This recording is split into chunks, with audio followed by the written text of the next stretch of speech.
Hey everybody, welcome to Season 3, Episode 1 of Around the Verse. I'm Sandy Gardner, VP of Marketing. Hi, and I'm Chris Roberts, CEO and Project Director of Star Citizen Squadron 42, and guest co-host today. For Season 3, we've decided to change up Around the Verse's format to show you more of the development in progress, directly from the screens and mouths of the devs themselves. So each week's going to have a weekly studio report that will rotate between each of our 4 studios, a rotating segment that will focus either on ships, environments, character, visual effects, or props, and finally, each episode will have a deep dive on a feature that is up and coming in Star Citizen and Squadron 42. Anyway, it's taken some effort to organize, but I'm pretty excited about this new format as it's going to allow all of you to see a lot more of what I see on a daily basis, which is pretty cool. Cool. So speaking of that, what is going on in Star Citizen this week? Okay, well, lots of things have been going on.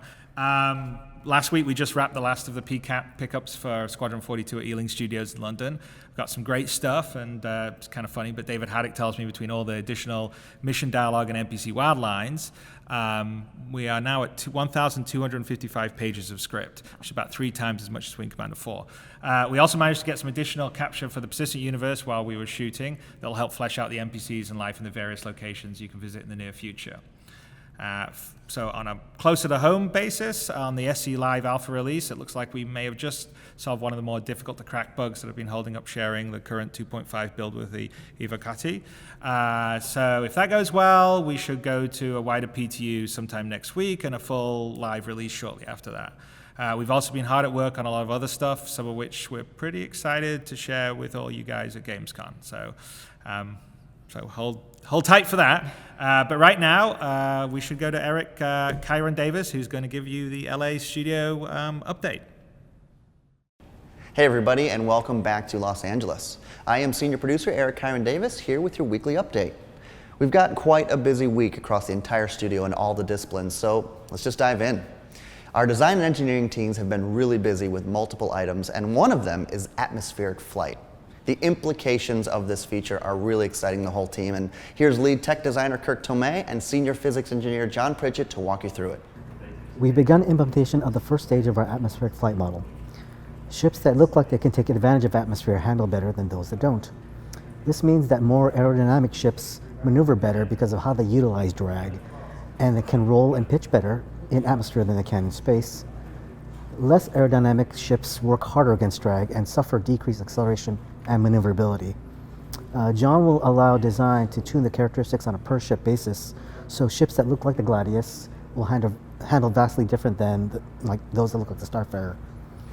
Atmospheric density increases the closer you get to planetary surfaces and will include pockets of varying densities, so we'll have fluctuations such as wind and turbulence. Your ship's max safe speed decreases as atmospheric density increases, so you want to pay close attention to the velocity and altitude of your ship, otherwise you risk damaging the ship while in flight. So I've been working on the atmospheric flight model for ships, and the main thing is our goal with that system is not to create ships that fly by aerodynamics, not like an aircraft, but it's really more for our spaceships when they enter atmosphere. We want the flight model to take into account drag and at some point possibly lift, kind of change the way the ships feel in atmosphere. And so the first step for that was a way to calculate the cross-sectional area for the spaceship on all 3 of its main axes. So you've got the front, side, and top. And that's largely what determines the amount of drag for a ship. I mean, that's going to be dynamically calculated, so if a ship blows a wing off or something, that's going to change not only the amount of surface area, but also where the drag force is being applied relative to the center of mass, which will create really interesting flight conditions. But every ship, based on its structure, some ships are going to be more aerodynamic, something like the Gladius, they're designed more like an aircraft. Some ships are going to fly more like a bus, and you're really going to feel that.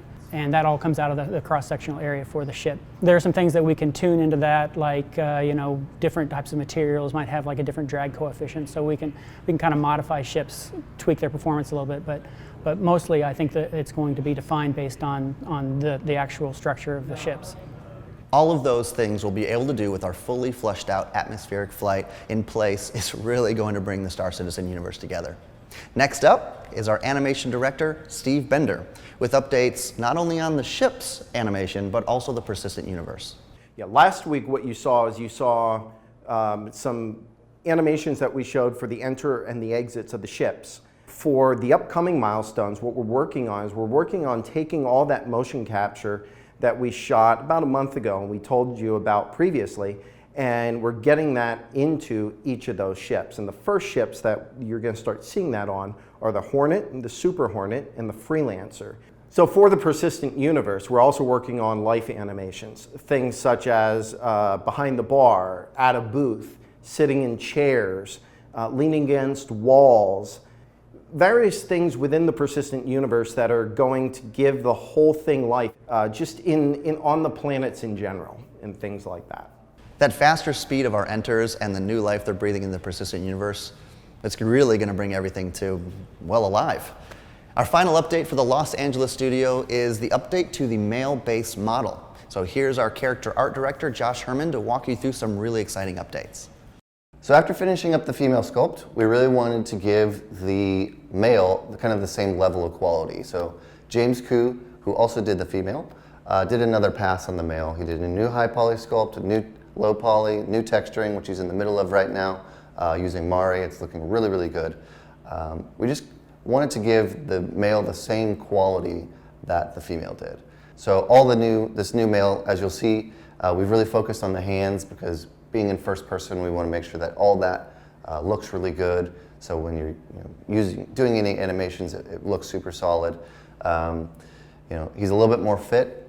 A lot of our characters are going to be in the military, so he should look like he hit the gym. He should be a fit guy. I think this new sculpt really does hit that bar, and I think it looks a lot better. And I'm really excited for it, and I think we'll have it for you guys soon. The base characters are looking really terrific. And with the implementation next on the agenda, well, it's only a matter of time. Well, that does it for Los Angeles for this week. Thanks for stopping by, and I'll see you all next time. It's a cool update. So in other news, the Free Fly just finished up. Also, BritizenCon happened this weekend, just gone, in Manchester, and check out these photos. And on top of that, we had a PC Games magazine cover that came out in Germany. Yeah, that Chris was there for, so check out the cover. It unfortunately is in German, so if you do speak German, great. If not, there are some great translations out there, so check that out. I think all our fans have already translated it a dozen times on various different places, our forums, on Reddit, wherever else. So. There you go. And Austin Bar Citizen also happened, and Tyler tells me that was very successful and it was a lot of fun, so check out the pictures on that. Gamescom party details. They just went out to concierge and subscribers. Tickets are going on sale in 3 batches, Friday, Saturday, and Sunday. Sunday is the ticket batch for everybody, so hopefully everybody gets a shot at getting a ticket. We really look forward to seeing you there. We will have our Chris hosting the show.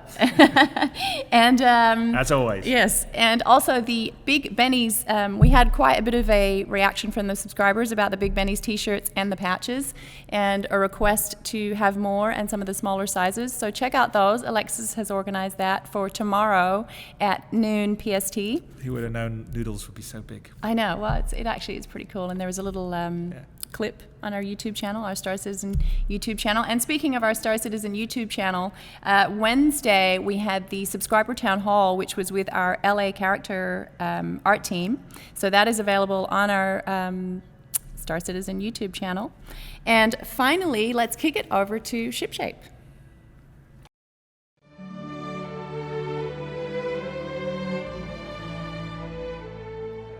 2.5 is right around the corner. One of the exciting things is going to be the Reliant being flight ready. Now, Dave Hobbins actually hooked us up with some really awesome concept art, and then the team around the world has been making this ship come to life. Now, the interesting thing about this ship is it's Xeon technology influenced, right? And we've only seen one other ship before that's in Xeon, and everyone knows that's the Scout. So, these ships are multi-state, they're transforming, they're unique, they're different, they fly different. So the Reliant is a ship that I was really excited to get my hands on because I think Hobbins did a great job with the design, and I think the flight mode was pretty interesting as well. So my team here in LA, we did a lot of the heavy lifting on the modeling and a lot of the preliminary animations. And of course, we had teams all around the world touching it, in Austin doing animations, and in the UK doing textures for the materials. So we brought it all together here. One really cool detail about the Reliant, which some people might not notice, is, obviously it has a vertical flight mode, but because of the vertical flight mode, the engines have reverse thrusts on the front side of them that act as retro thrust to slow the ship down. When it's in horizontal mode, the front of those engines are covered up. So in order to achieve retro thrust, we have a shunting system that takes the thrusts and redirects it to the front of the wings, where we open up flaps that function as retro thrust as well. So look out for those, those are pretty cool. You know, leading up to this point, I'd been working on refactor for tuning for all the ships, and so I was able to work in the ability to support multiple flight states for our ships, and we've used that for the Reliant. And now that we have that, we should that'll open us up to do a lot of other ships with multiple flight states as well. When you're coming in for a landing, doing really close precision flight, you'll be flying that in the horizontal mode of the ship. And then when you've taken off cleanly from a landing pad, then you'll hit your landing toggle, go into the vertical mode, and you'll have the full performance of the ship available to you. So what this actually is going to mean is we have our precision, our SCM, and our cruise modes. So when you're in the horizontal mode, you're going to be locked into precision. You don't get to go the top speed of the ship, and it's very constrained in what you're going to be able to do movement-wise. And we've also made sure that you aren't going to accidentally, pitch forward too quick and flip onto the roof of your ship and blow up, because that's just not fun. So you'll take off, and then you'll hit N, which is our new default key for toggling the landing mode. And then from there, you'll go into your full flight mode, where you'll have the full performance of the ship, your full SCM cruise speed, be able to go into quantum travel. Now, there is one thing that we did have to restrict a little bit while you're in the flight mode, and that's actually getting in or out of the pilot or co-pilot seats. So just because of the space of the Reliant cockpit, it's really tight in there when it's transformed. And so you will have to go into your landing mode before either the pilot or the co-pilot can get out of the seats. It may be something that we can expand on in the future, but for right now, it's just how we were able to get the ship flying while also having these transformational elements. Also into the future, we're definitely hoping to get it set up where the horizontal mode can be a full speed capable mode of travel, but we wanted to make sure we were at least delivering, hey, you've got this toggling transition state for the flight ready, even if one of the modes you don't get to have that full speed potential. So really looking forward to you guys getting your hands on this ship in the coming patch. We're really proud of the Reliant and the hard work that everyone at CIG has put into it. We cannot wait to see what you guys think of it, as well as we can't wait to see you guys out there flying it around. So hope you guys like it as much as we loved making it.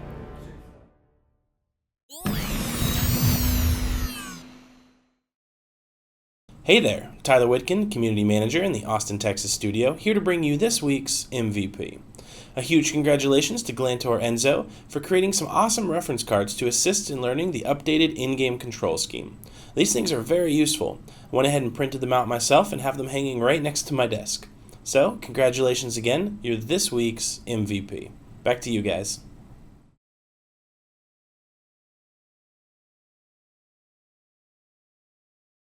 So with 2.5, we have GrimHex, which is a new location for us. It's totally different than everything else.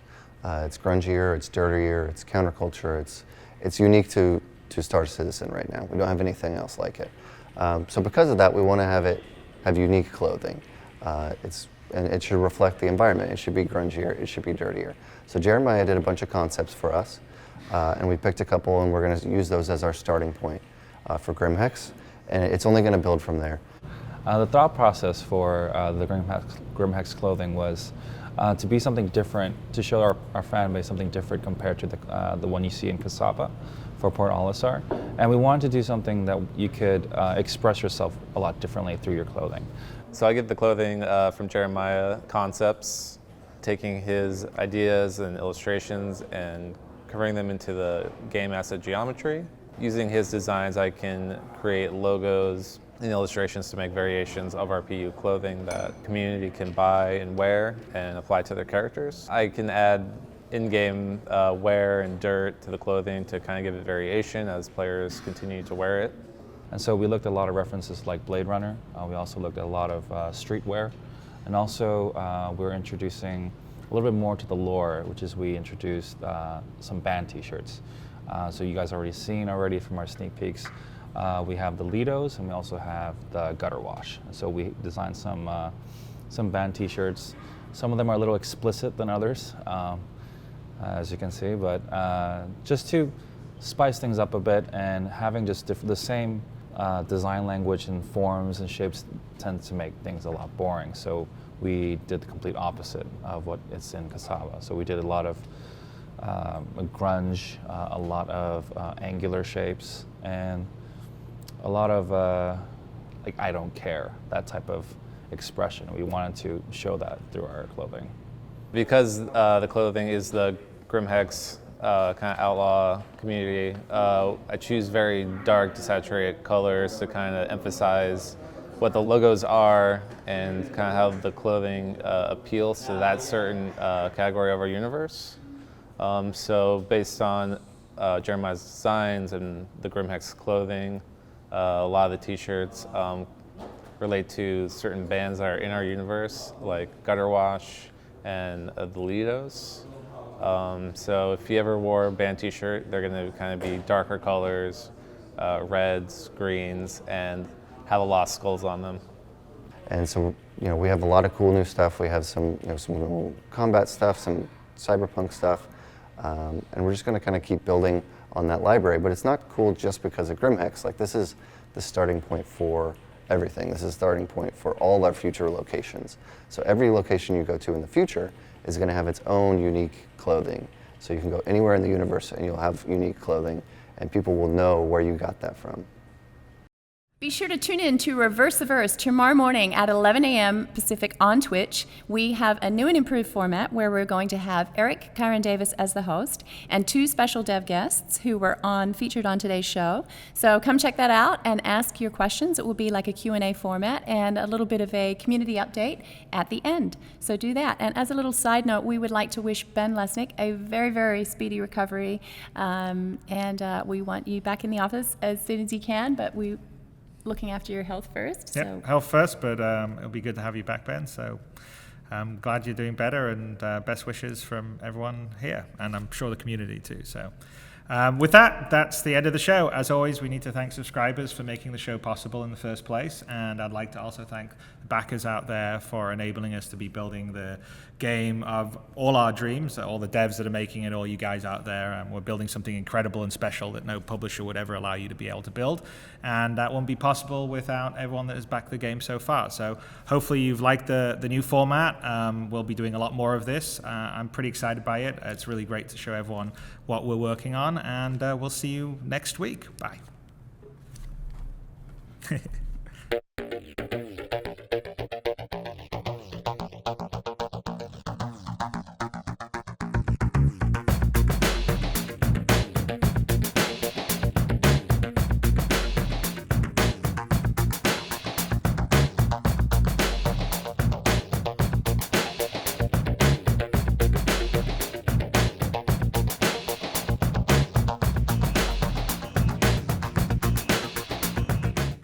Did you know that many of Star Citizen's developers are on social media? If you would like to follow Star Citizen on Facebook, you can find us here. Or on Twitter, here. And even Instagram here. And for a full list of developers' personal accounts they're willing to share with the community, check out this link. You can find out what I bought at Amazon this week. Star Wars stuff. It was probably Star Wars stuff.